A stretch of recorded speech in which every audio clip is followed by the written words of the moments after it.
Yeah, it's a long you saw me. I think it's like about a week or even more and everything. But then thank God we can see each other again. It's so nice to have everyone that's subscribed. I'm really very grateful and all that. So basically, today we'll be talking about overcoming depression. Yes, depression. I feel that depression is a very important topic that people always try to shy away from. Maybe because they feel, oh, why would I want anybody to know that I'm depressed? People don't talk about it. But man, we need to talk about it. We need to, what they call it, to address it, especially with the rate of suicide that is actually going on these days. And I'm wondering that does it have to get to that extent? Today I was on Ireland, and I kind of read a story, very pathetic story on Ireland today. About a 200 level student. I think Osho State or Ogun State. Akungba, she said Akungba, and a 200 level student, and she committed suicide. And yeah, I know most of the time they'll be like, oh, it was a relationship issue. Even so, let me just continue. But yeah, your thought was as good as me. I was like, oh, yeah, maybe one boyfriend dished out or your relationship thing. And then our friends were like, oh, she doesn't even have a boyfriend. And then that got me thinking that, okay, so what could be the reason?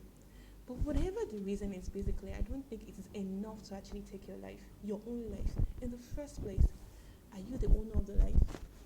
Like, who gave you the lordship that this your soul is actually meant for you? The person will put you for this head. Don't know the reason why he put you for this head. Now you now the third person that me, I won't come back. I don't know why it's speaking pidgin, but I don't really don't even ask speaking pidgin, but I don't know why it's coming on my pidgin is coming this way.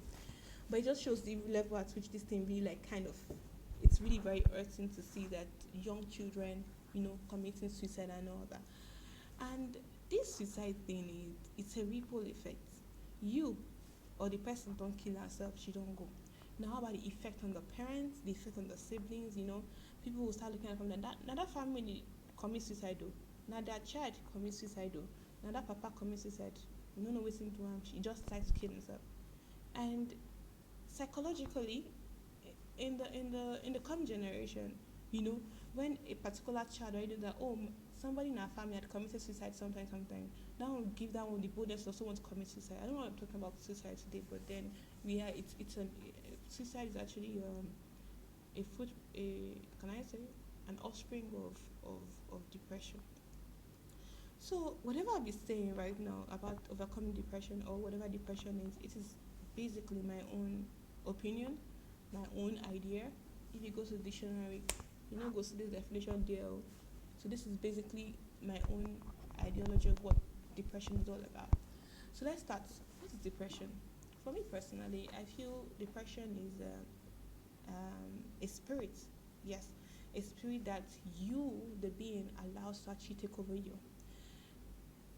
So as much or in as much as laughter is a spirit, joy is a spirit, every mood that you're in is a spirit that you give access into. Basically, they all keep knocking at your door, and then you have the choice to open your heart and say, okay, you can come in and I accept you in. Basically, like I will say, if I decide tomorrow that I have a meeting I'm going into, and in that meeting I am just not going to argue with anything anybody says, no matter what it is, I no go agree. I chose to actually scatter that meeting. So when I get there and I start to misbehave, that means that was a choice I made from home. And if I say, oh, today I don't even care, whoever makes me angry, I'm not going to allow them, to actually have that influence on me. I choose to be happy. It's a choice. No matter how anybody gets you angry, you just be like, well, I don't care. And then you would really be happy. And then I think I heard some fact that says that just by smiling, like, you improve your mood, basically. So life is a roller coaster. It is always full of highs and lows. That's what makes the interesting part of life. If your life is always high, you're always ginger, you will soon die. If your life is always low, you will soon die. So it has to be an equilibrium. It has to be an high and low, and high and just like the the the, the seesaw. Is it seesaw? Yeah, the seesaw kind of thing. So that's full of high and low and all that. No matter how rich you are, no matter how blessed you are, no matter how favored you are, you will still have your lows. Me that I am talking to, I think last week I was still very low. What made me to be very low? I was in a conversation and then I had an eye contact with somebody and it looked like the person snubbed me and I was like, why would she snub me? And that's how I kind of locked up throughout the day. I was just in my room throughout the day.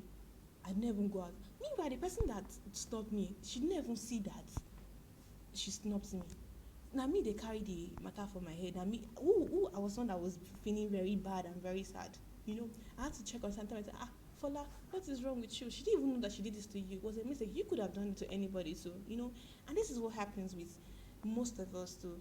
We accept negativity just because somebody made a mistake, and then we accept that to actually like influence our life, and then we allow that thing to put us into a mood of depression. And for people that go on Facebook, on YouTube, on Instagram especially, you know, always their life feeds. This person's in Dubai, this person is in Canada, this one is doing this, the latest bag, latest shoes, and you're allowing all that to judge your life. Man, that is the wrongest thing to do. That is you putting yourself in unnecessary depression, basically.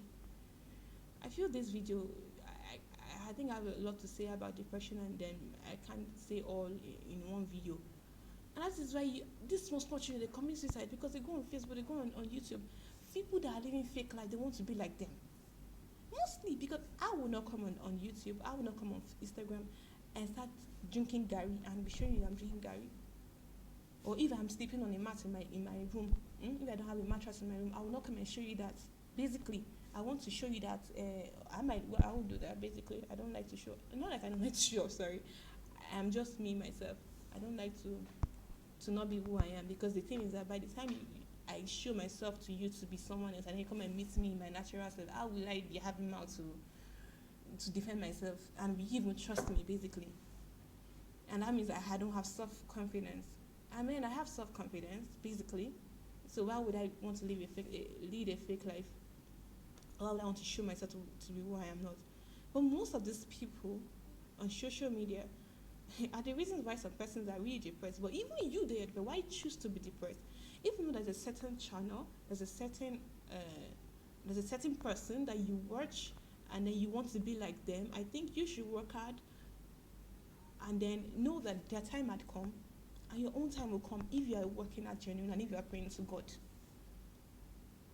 Yeah, sometimes you might be like, oh yeah, my mates are in school, my mates have traveled out, my mates are married, some have children, now their time with that.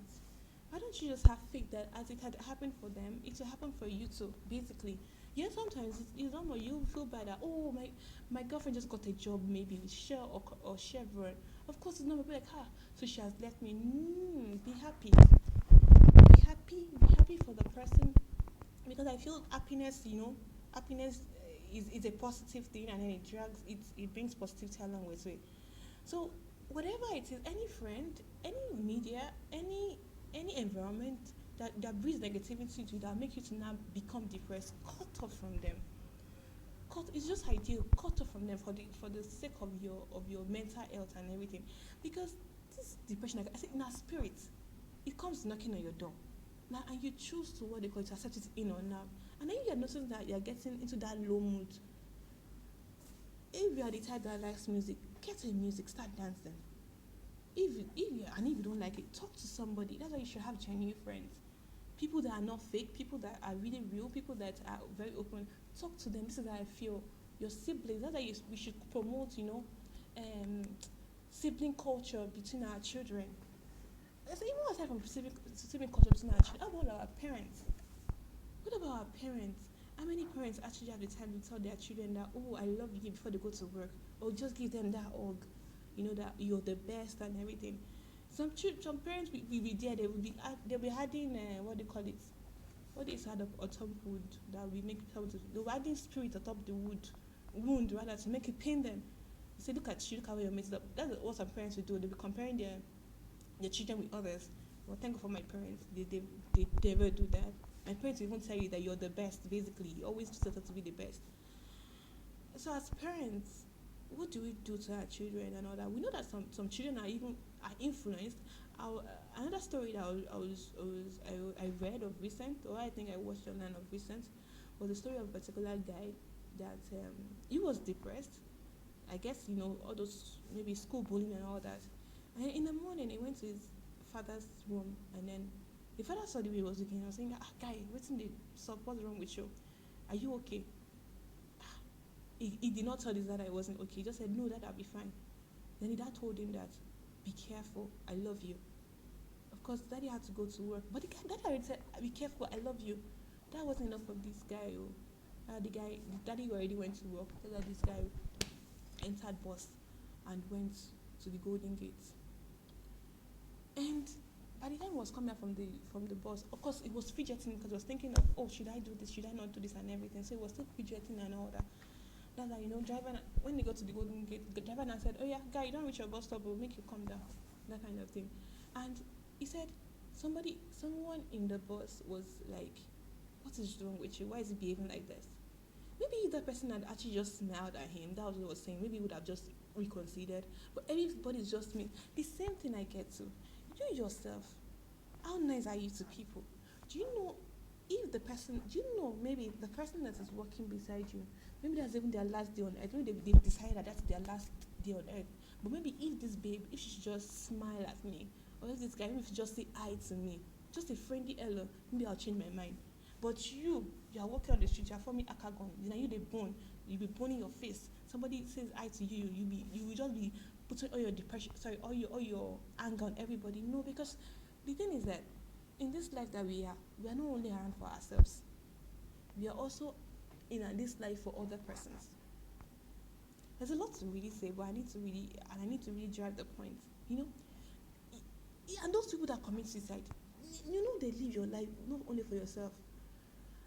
Let me even go back to people that commit suicide. When you enter this world by accident, or if you think it's by accident, or by the good way, or you don't enter first. You know how many sperms you competed with to even enter your mother's womb, and you were succeeded. You're not terminated during pregnancy. You're not terminated at childbirth. When you were crawling, you're not terminated by maybe an accident. God now allowed you to become fully grown. You now say you want to take your life. Really, the ripple effect that it has on your generation, like I was saying earlier in the beginning, do you know that? That is everybody. I believe every one of us is responsible for our neighbor's life. The way you frown your face, the way you smile, affects the next person. I have a friend of mine. You do not hurt her, you hurt her. She doesn't like anybody to be funny around her. If anybody is fun like this, she becomes very uncomfortable. Do you get what to say? So someone like that is sensitive, is a sensitive person. So I'm just trying to say that as individuals, we are not meant to be selfish with being kind to other people, because you know what other persons are going through. You might be strong to handle your low moments. How about the next person might not be strong to handle the low moments? I've not finished my story, Shay. So he said that now the person beside the bus that was like, what's wrong with this person? That's what brought us to this. You being nice. Then he felt that when the person now said, what is wrong with you? Why is he behaving like this? And I said, okay, fine. Nobody even loves me in this world. He has forgotten the fact that I told him I love you. Take care of yourself in the morning. Can you see that? Aside from you being related to somebody, you need to be nice as in, you just need to just be nice. Those are the reasons why you need to be nice, basically. And that's how he got to the Golden Gate, and then he said, let him push himself.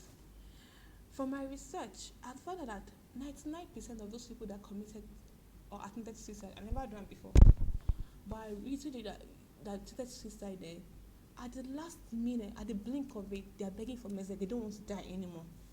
Basically, by the time they start to, my tummy, they'll be begging God, please, I'm sorry, I don't want to die. Nobody really wants to die, basically. Yeah? And then the thing is that things get worse before they get better. So who knows? You like take your life. No. Do you know what comes to you tomorrow, or what opportunities are actually opened out there tomorrow? Basically, that's it. See, because you're not a prophet, or even if you're a prophet, you're not God. You don't know what He has in store for you. Basically, so you take your life now. Do you know what opportunities that you are waiting? Do you know that while you're taking your life, do you know who is trying to assign a contract to you that's supposed to settle you for life? Basically, do you know what God actually has in store for you? And he said by the time he let himself off that golden bridge, that they, how they just jump and enter. He said, with that was like the longest seconds of his life. That was when God, please save me. God, please save me. Thank God he wasn't there abroad. But then, boy, you were being in Nigeria. You die in here because there'll be no patrol police to even see that anybody jump off Muritala Mohammed. Is it Muritala MM? Is it MM? So which bridge in Lagos? Sef? That long bridge in Lagos, sha. Nobody will know that anybody jumped there. He said, as he was saying that prayer, that as he smashed himself inside the water like this, it was like as if all his bones had broken. But he found out that he was alive. And then, he was trying to swim against the tide. As he was swimming, it was what they call it. It was entering the more. As it was swimming, it was entering the more. That it just looked like there was something that was like swimming under the water, and I felt that okay now a shark must have come to get me, but thank God it was actually a sea lion. So the sea lion was on that and kept pumping him up, and because they are in the abroad, they are kind of advanced. So the patrol police, those that work with the helicopter, saw him and they rescued him. Now imagine how the father must have felt when he got the call and said your son attempting, excuse me, your son tried attempting suicide in the hospital. And when the father got there and saw him, and then he was like, Dad, I'm sorry. I said, just keep quiet. There's no need. At least a year after, the father took him to that same golden bee. He said he couldn't go there. And then I said, now told him to pick a flower. And I said, show it there. He said that's how they would have shown flower for him. And then the thing is that the person that wants to commit suicide, I don't know what I'm talking about suicide today, Steph. Maybe because of the article I read in the morning. The person that wants to commit suicide, you know where they go? Do you know where is that place you're going? Do you know if it is better than where you're coming from or it is worse? You don't know. So when he double wahala for dead body. Basically, you cause wahala on earth for the family members. They go. You don't even know where they go. That's worse. That's probability. How would I put it? That's terrible. You don't know what you meet there. Of course, in most faiths, they tell you that you're going to hellfire. Basically, it tells yes. So let us say yes. Even they say there's not even hellfire. You don't even know where you're going to get me there. You don't know if that word is much more cruel than this word. Or you want to be good and then you want to think positive and say it's a good word you're going to. I hear you. I've never been there, but I don't know. But what I'm just saying is that everything you do has a ripple effect. And you are the master of your mind. You are the master of your thoughts. You are the master of your emotions. You are the one that allows or choose to allow your spirit to enter. I think I have to stop here. But I feel there's still more to talk about depression and overcoming depression. So like I said, if there is any environment, you get to a room and the ambience is negative, guy, leave. Just leave. There's a friend that comes to you and is always talking about negative stuff. Warn them off. No, not around me. Or cut off from such entanglements. You go online and then all you see is people showing off, and then their fake lives. That's what I say to them. And then it makes you depressed. Stay clear of social media. Not be by force for you to watch. Go and do DIYs. Yes, go and watch how to bake a cake.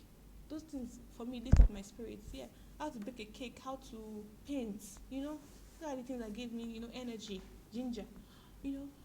Let me stop here, and then if you have comments, yes, of course I want to hear your comments. I want to hear your views about this. I don't know. That's that story of, I don't know. It should just really pain me. That story of the suicide thing. I can imagine what the family feels right now and everything. And then most of the time we blame it on our government. Story for another day. It's a whole lot. So we'll continue. Yeah, I'm too serious today. I know, right? Yeah, but really, depression is a spirit, and you are the one that has the right over it. So either allow it in or tell it to stay away. Like what they say, what do we say to the god of death? To say not today. So you tell depression, not today. And remember that no matter who is in this life, you always have your highs and lows. It's a matter of you saying that no, even though I'm low today, I will not entertain negativity. I will not entertain bad thoughts. I love you all, and I pray that your life is good. I pray that you meet with good energy, good vibes, and till we meet again. Take care. Bye.